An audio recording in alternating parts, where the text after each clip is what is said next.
We are the wind in the sails of your business. We are your compass. Chart your course towards your targets. Africa Business Radio. Towards a profitable Africa.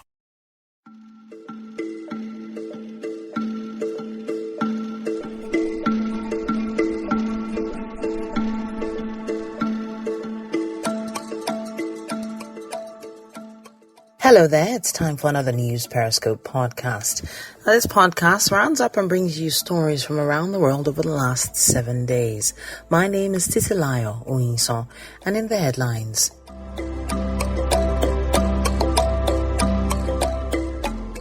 Former Lagos State Governor from Nigeria, Bola Tinubu, informs Buhari of presidential ambition. On the foreign scene, Kazakhstan president describes unrest as coup attempt. US-Russia begin talks amid Ukraine tensions. And in sport, world tennis number 1 Novak Djokovic admits to breaching COVID isolation and travel declaration error. And now to details.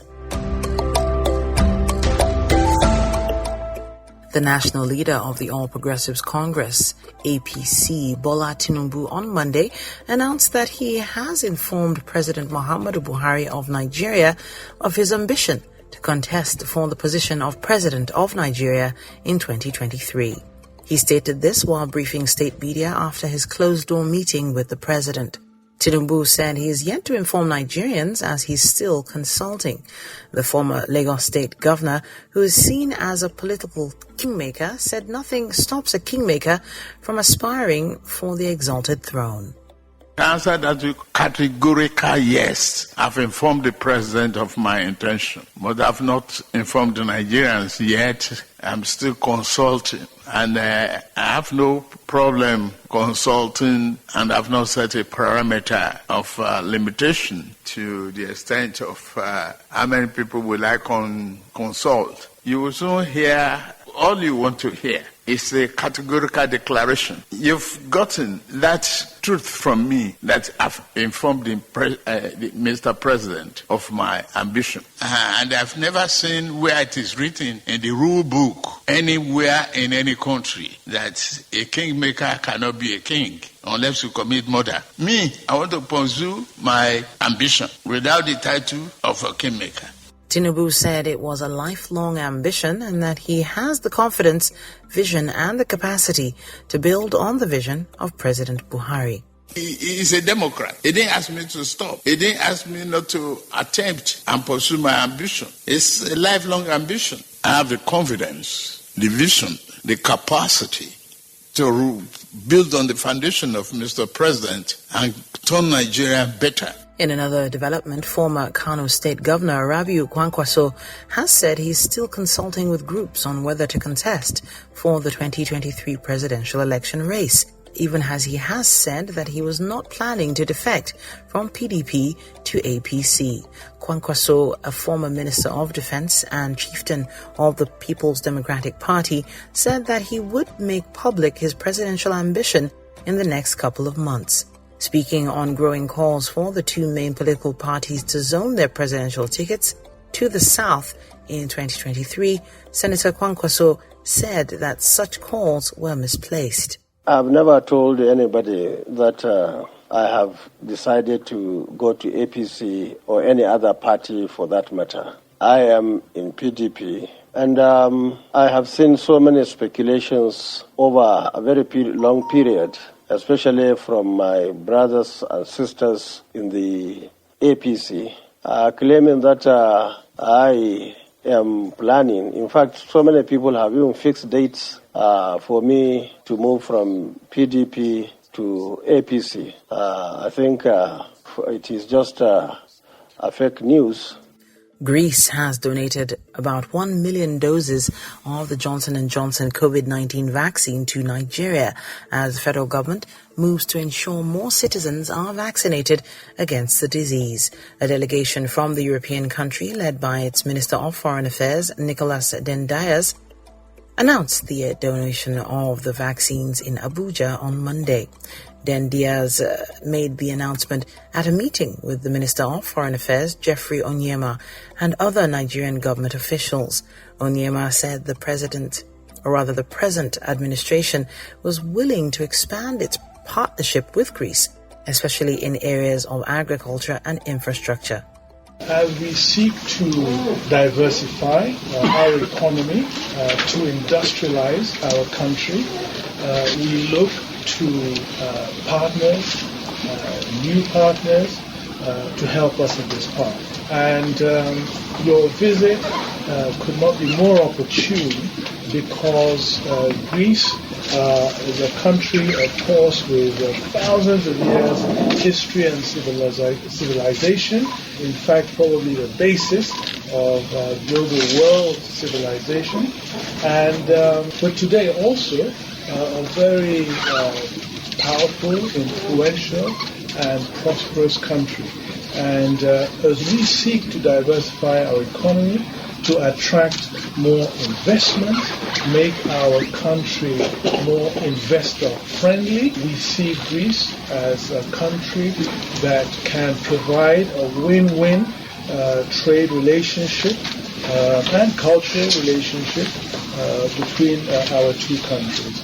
We're going to sign an MOU that will also help to provide a framework for us to build and strengthen the relationship between our two countries, and we believe strongly that there are many areas in which we can prioritize and achieve positive results for our two countries. The All Progressives Congress, APC, says bandits who killed over 200 citizens last week in Zamfara will not go unpunished, adding that bandits are on the run as the military continue its clearance operations. Zamfara Governor Matawale disclosed this in a broadcast on Monday. Matawale expressed heartfelt condolences to the families that lost loved ones and commiserates with the government and people of Zamfara state. Order reconstructions of the affected villages and provide food and other essentials commodities to displaced households. The operations to rule these bandits out of their new hideout are currently on their way, and as soon as the reconstructions of the villages is over, the households will return to their communities and security forces will be stationed in the areas to provide reassurance to the people of that community. My dear people of Zamfara State, while we are commiserating with the various families and the communities touched by the recent incident, it is not easy for us to take a step back and view the development in a bigger picture. The recent incident signifies that the North is starting on the bandits. They have been dislodged from their hideout. They have scampered to some new locations in the state of great trepidations. Many of their kingpins have been taken out by the recent military onslaughts. The current situation has left them with no option but to hang on whatever they call in order to survive. In the meantime, the Chief of Defense Staff, General Lucky Irabo, on Monday said though insecurity is still a challenge, the present level cannot be compared with the immediate past. General Irabo, who stated this in an interview, said that security threats facing the country would soon become history. I'm glad, and as the CDS, to report to you and, of course, to Nigerians that all our troops, they have no reason to complain. But that does not mean that our welfare disposition cannot get better. No doubt that the military requires more. Transparency is key. We also having to have proper feedback in a manner that meets the rules, giving feedback, to ensure that, look, there is accountability, there is feedback mechanism for others to be able to know that if we are giving you support, you must give us the confidence to be able to trust you more. And so it's a win-win thing, and that's precisely what we try to do. Away from that story, staff working in the National Assembly operating under the Parliamentary Staff Association of Nigeria, PASAN, on Monday embarked on a protest over the non-implementation of minimum wage. The workers converged on the lobby of the White House of the National Assembly with placards condemning the action of the chairman of the National Assembly Service Commission for breaching the Memorandum of Understanding entered into in 2021. A copy of the resolutions to embark on protests dated 6th January 2022 and addressed to the clerk to the National Assembly showed that the association raised 6 fundamental breaches by NAS management that triggered the protest. The resolution, which was signed by the association's chairman, Sunday Shabi, accused NASC and NAS of deliberate contempt of their MOU, which was agreed on 14th of April 2021, stating that there would be full implementation of the new National Minimum Wage Act 2019 and the revised condition of service. Precisely, we are not here to destroy anybody. We are not here to abuse anybody. We are not here to demoralize somebody. But we are here to say we have been denied for our rights. Precisely, the minimum wage since 2019, we've been denied till this year, our arrears of 24 months. In Lagos State, Nigeria, Dowen College has reiterated that the late 12-year-old pupil of the school, SYLVESTER OROMONI, was never at any time bullied while he was in the college located in Lekki. Speaking against the backdrop of the medical inquiry, police investigation and legal advice, which all concluded that there was no foul play in the death of the student, a board member of Dowen College Advisory Council, Venerable Folari Shobo, said the issue was sensationalized in the social media. The Dowen College Advisory member also wondered why the late SYLVESTER OROMONI was subjected to a torturous trip from Lagos to Warri by the family rather than by air, given the poor health condition of the boy. Speaking on a monitored program, Venerable Shobo noted that the school has zero tolerance for such acts. On Sly's case, to the best of our knowledge, as an institution, there was no case of bullying. The school, Dowen, takes serious exception to bullying. The school has zero tolerance, and should anyone report, it is dismissal. To the family of OROMONI, this is not the time that is too pleasant. And we are not here to trade words or argument or whatever with them. Their view is what was reported to them. But if they will tell you, they will let you know that the school informed them when the boy SYLVESTER went to the clinic to report himself of pain in his legs. So if the father is holding to that view that he was bullied, we know that a lot of videos surface on the internet. There was no video telling us that he mentioned that he was bullied. We need to get that straight. The issue of bullying only came from them at home. However, a senior advocate of Nigeria, Femi Falana, faulted the Commissioner of Police in Lagos State, Hakeem Odumosu, for concluding that SYLVESTER OROMONI Jr. died of natural causes. Falana said only the coroner of Lagos State was constitutionally empowered to disclose the cause of death of anybody in the state. The fiery human rights lawyer further noted that the Commissioner of Police in Lagos was, by his statements, preempted the coroner's report and not following due process.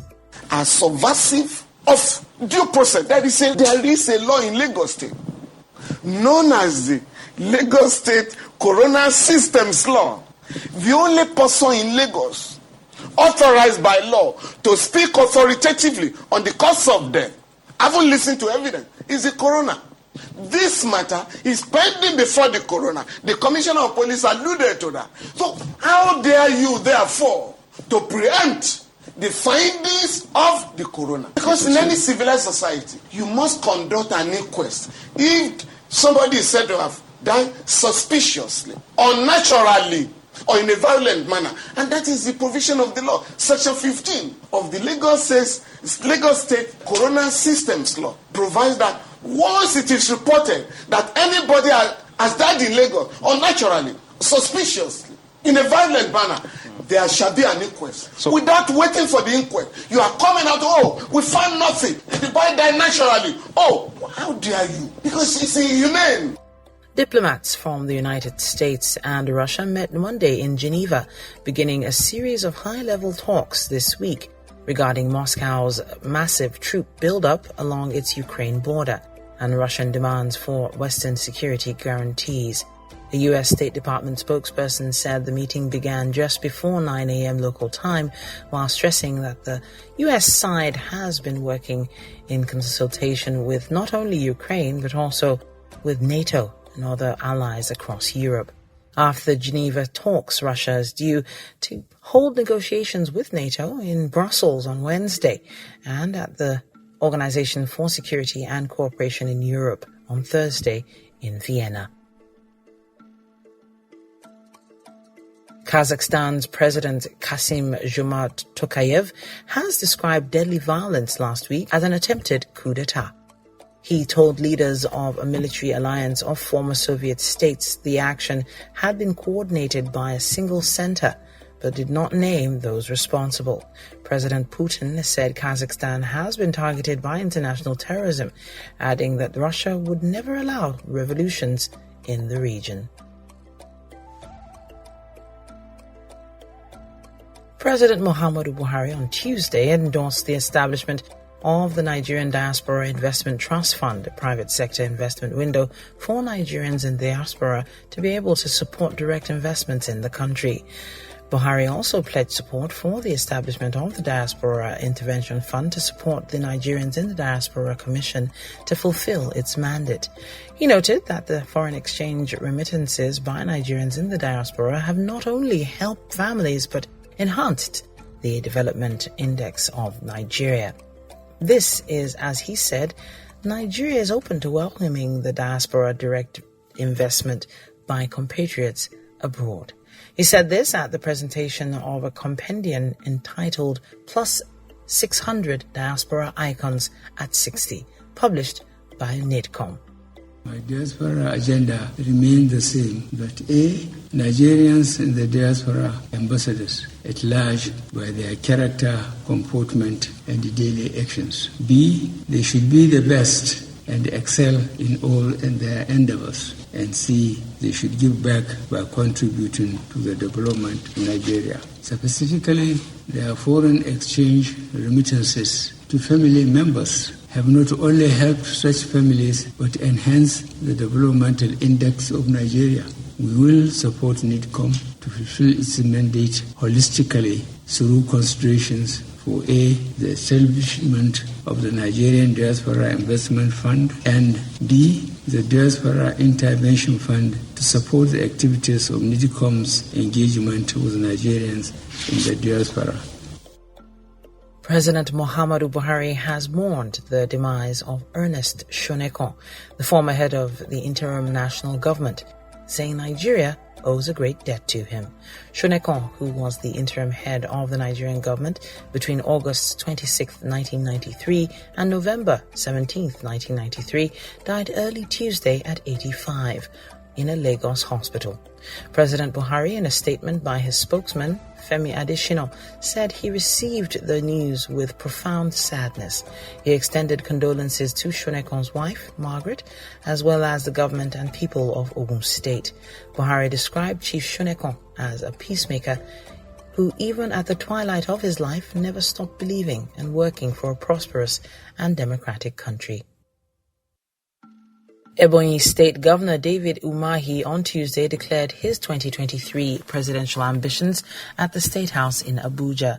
He declared his declaration comes about 24 hours after former Governor of Lagos State, Bola Tinubu, also indicated interest in the race. Both men are members of the All Progressives Congress. Umahi, speaking at a press briefing after meeting with President Buhari, said his presidency will replicate his progressive efforts in Ebonyi to the national level. Without prejudice to whatever will be the decision of the party, which we shall all abide by, that if the party throws the ticket open or the zone to southern part of Nigeria, that I believe that with what I put in place in the past 6 years plus, that I will be running for presidency on the platform of APC.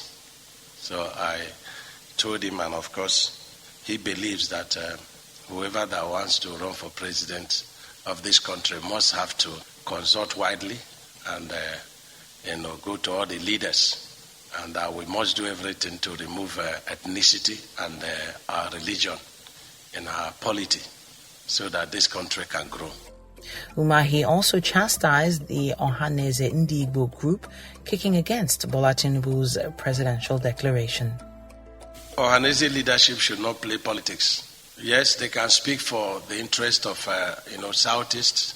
They can speak for fair treatment to Southeast as a people, but as a matter of equity, justice, and fairness, and leaving a level playing field for all the political parties and the aspirants, they should not dabble into politics or whom to support, whom not to support.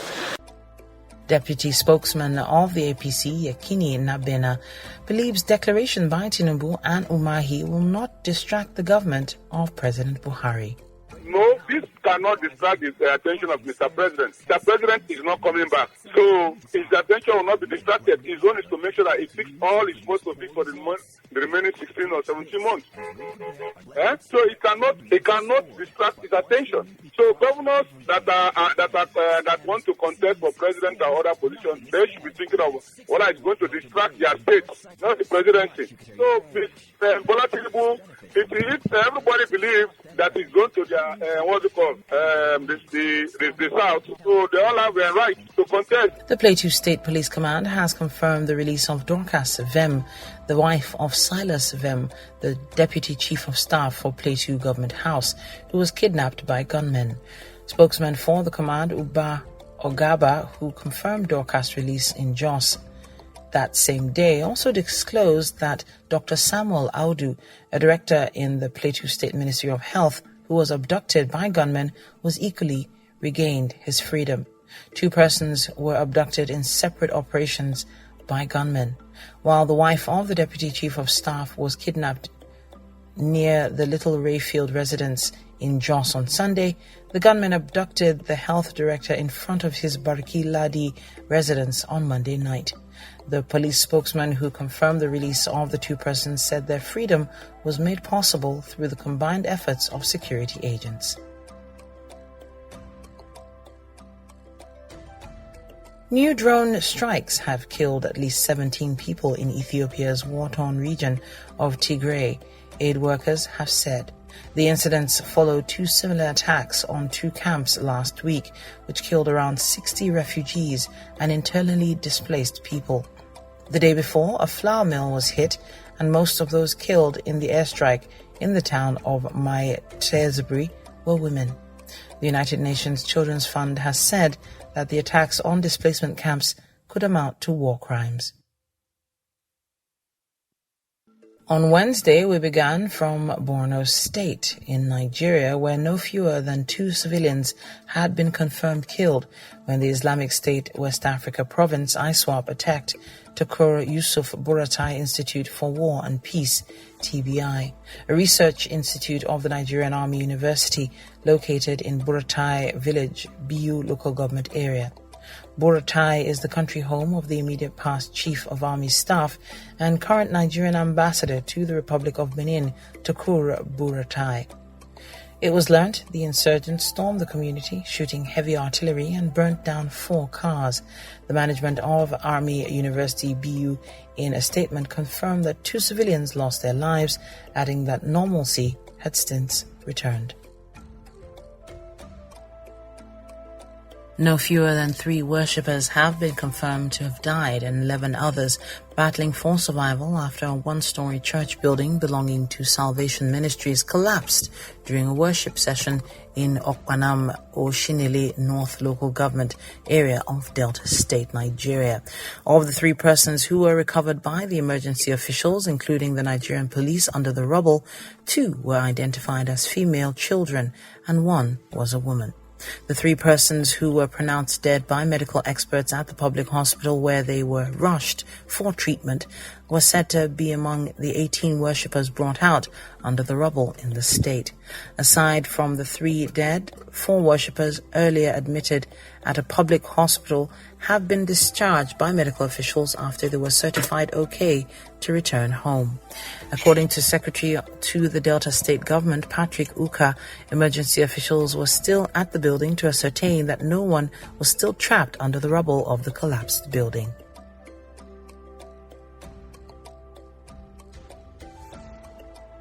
Former Abia State Governor and Chief Whip of the Senate, Senator Orji Uzo Kalu, has said that he will be ready to contest the All Progressives Congress presidential ticket with former Governor of Lagos State, Bola Tinubu, if the party wins the ticket to the south. Speaking in an interview, Kalu said while he had nothing against the aspiration of Tinubu, he believed that Southwest was ripe for the presidency, insisting that it is the turn of the region to produce the next president. Kalu said that he had all it takes to campaign in the contest for the APC 2023 presidential ticket. I do not see Tinubu's aspiration having any effect on the president of Nigeria coming from Igbo area. It has no effect because we are talking base of what Nigeria should be. We are talking base of what people should believe. Obasanjo has been president for 8 years. Osinbajo is doing 8 years as vice president. And no Igbo man since independent has been democratically elected president. So it's always good to think of what is reasonable and what will be more sellable. That thing is almost like dead on arrival because it's not going to work. I'm the most prepared presidential candidate in Nigeria, anywhere. I'm capable health-wise, I'm capable as a person, I'm capable in my pocket, I'm capable to face anybody. But the party is supreme. I only wait for APC as a party. It's not taking anybody. I'm used to rough fight. It's a fight which anybody can do. Still on Nigerian politics, the All Progressives Congress APC Caretaker Extraordinary Convention Planning Committee under the leadership of Yobe State Governor Mai Mala Bunni appears not rattled by agitation for the conduct of the National Convention of the party on the scheduled February date. This is because Bunni, backed by the Attorney General of the Federation, Abubakar Malami, said the Kebbi State Governor Atiku Bagudu and his Jigawa State Governor counterpart Muhammad Badaru are allegedly intensifying moves to prevent the party's national convention scheduled for February from holding. It was learned that as a part of the plot, Bunni-led caretaker committee was not interested in February convention so that it could remain in office till the emergence of the party's presidential candidate. It was, however, gathered the majority of the governors had got wind of the plan of Bunni and would move against him at their meeting the same day. The World Health Organization has warned that half of Europe will have caught the Omicron COVID variant within the next 6 to 8 weeks. Dr. Hans Kluge said a west-to-east tidal wave of Omicron was sweeping across the region, on top of a surge in the Delta variant. The projection was based on the 7 million new cases reported across Europe in the first week of 2022. The number of infections has more than doubled in a 2-week period. U.S. President Joe Biden on Wednesday called for a historic change to Senate rules as he seeks to overhaul the country's election laws. In an impassioned speech, he said he supported changes that would allow his voting reforms to be passed without the support of opposition Republicans. Misgivings from 2 senators in his party are hampering his plans, and no Republicans have backed them. Currently, a majority of 60% is needed to pass most legislation in the American Senate.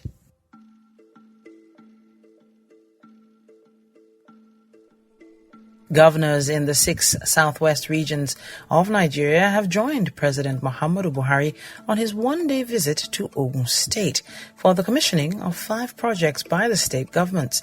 The governors in attendance were Ogun State Governor Dapo Abiodun, Babajide Sanwo-Olu of Lagos State, Kayode Fayemi Ekiti State, Rotimi Akeredolu Ondo State, and Boyega Oyetola Osun State. Governor Seyi Makinde of Oyo State was represented by his deputy Rauf Olaniyan. The president commissioned the 14-kilometer Ekpe-Ijebu-Ode Express Road, Ogun Gateway City in Shagamu Interchange, and the 42-kilometer Abeokuta-Shagamu Road. Other projects commissioned were included 2 housing projects, 527 units of low and medium housing scheme in Kobakwe, and the highbrow 83 duplexes at King's Court Estate at Okemoson in Abeokuta, the state's capital. President Buhari, while speaking at the ceremony in Ijebu-Ode, hailed the state governor for his infrastructural development efforts since he became governor in 2019. I have read and heard so much about this silent but effective achiever and deliverer of good governance. I recall Governor Dapo Abiodun visited me at the presidential villa at the height of the coronavirus pandemic in the year 2020. During that visit, he presented to me a compendium of achievements in his first 52 weeks. The compendium contained a good number of projects as escapulated under the development pillars with acronym ISEYA, ASEYA. He could not commission the project then because of the coronavirus pandemic.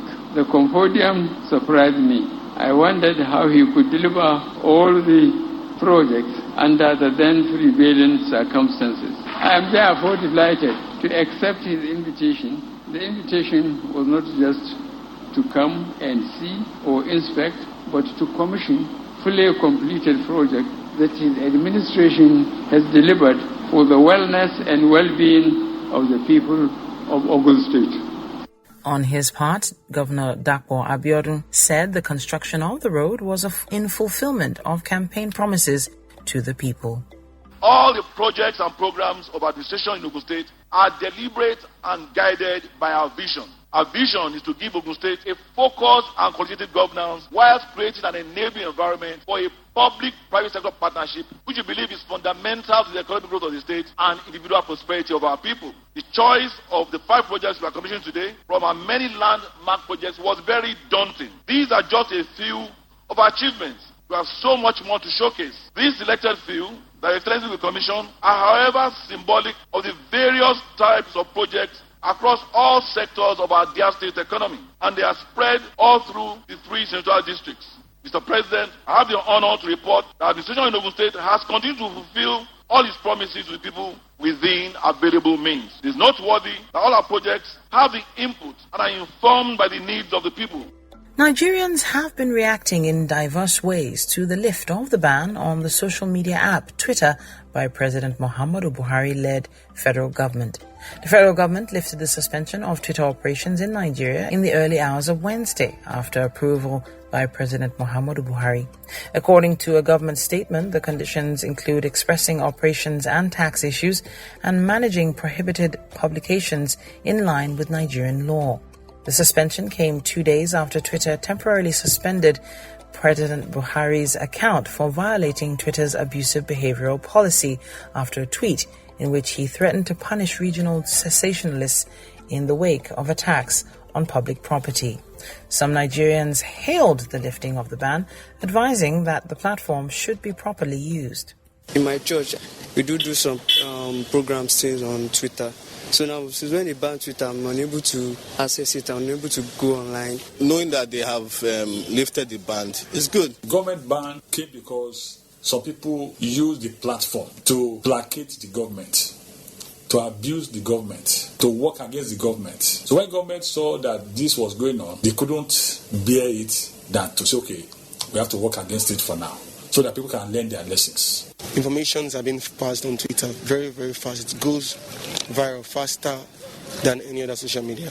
They should stop the derogatory words used against each other, especially against the president. It's supposed to be used to promote the healthiness of everybody. For business, they do legal and genuine business.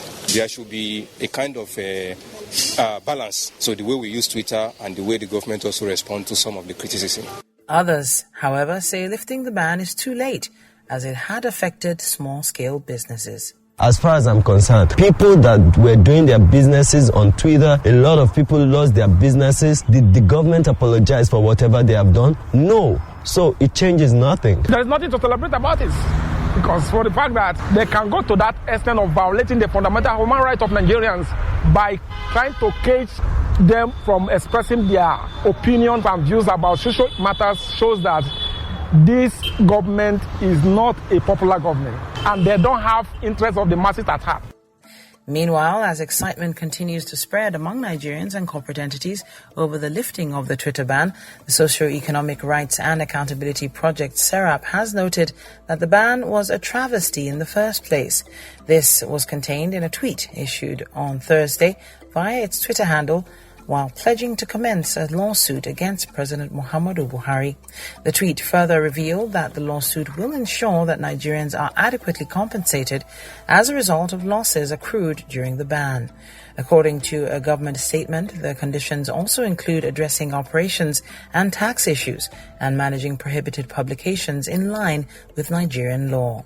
While speaking on the lifting of the ban, human rights activist Chidi Uzunwanne accused the judiciary of not doing enough in calling the federal government to order over the action.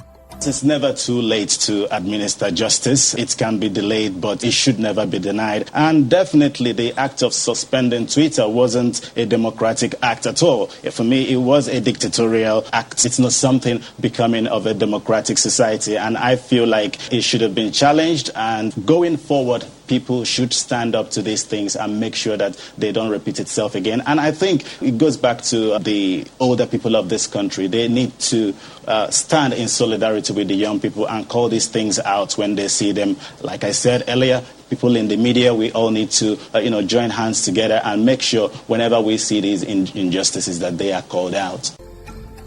And now to politics once again. The All Progressives Congress APC faction, loyal to Kano State Governor Abdullahi Ganduje, has once again lost to the faction led by former Governor Senator Ibrahim Shekarau, as a high court in Abuja struck out its application for a stay of execution.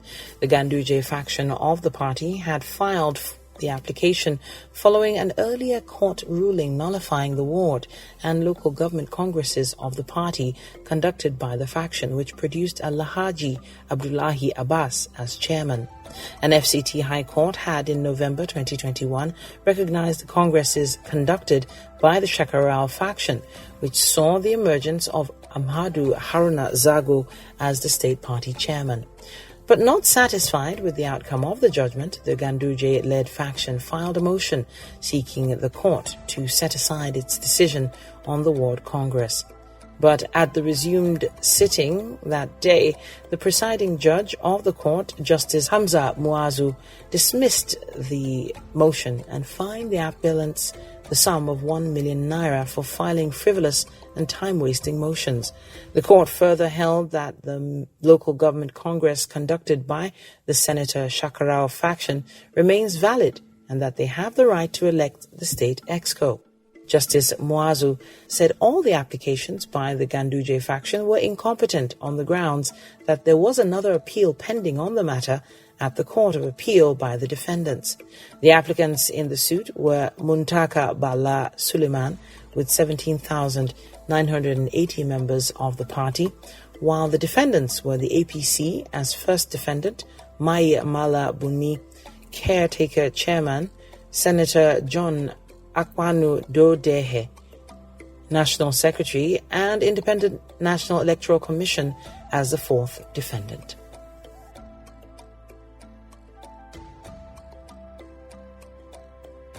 A car bomb in the rebel-held city of Azaz in northwest Syria killed one civilian and wounded several bystanders. A rescue worker said an improvised explosive device in a vehicle had been planted near a local transport office in the city, which lies near the Turkish border. The first act of its kind this year, the city has been the site of several bombings in recent years. Downing Street has apologized to Buckingham Palace for 2 staff parties in number 10 the night before Prince Philip's funeral. The gatherings took place on the 16th of April 2021 and went on until the early hours. The Prime Minister's spokesman said it was deeply regrettable that this took place at a time of national mourning. Boris Johnson was not at either party, but he faces questions over alleged COVID rule breaking at number 10. The latest party revelations led to a backlash from opposition parties who contrasted the behavior of number 10 staff with pictures of the Queen sitting alone at the Duke of Edinburgh's funeral due to COVID-19 restrictions.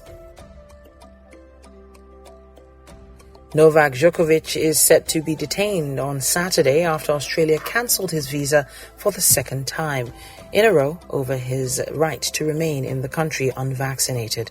The decision on health and good order grounds means he faces deportation and a 3-year visa ban. Djokovic's lawyers call the decision patently irrational and will appeal. The men's tennis number 1 is still scheduled to play in the Australian Open in Melbourne on Monday. And that's what we have on this week's edition of News Periscope Podcast. My name once again is Titilayo Oyinso. You can join us again for another package of happenings from around the world next week. But then again, you can also send us an email. That's newsperiscopepodcast@gmail.com. Or send a WhatsApp message on 0805 4444 795. Have a great day. We are the wind in the sails of your business. We are your compass. Chart your course towards your targets. Africa Business Radio. Towards a profitable Africa.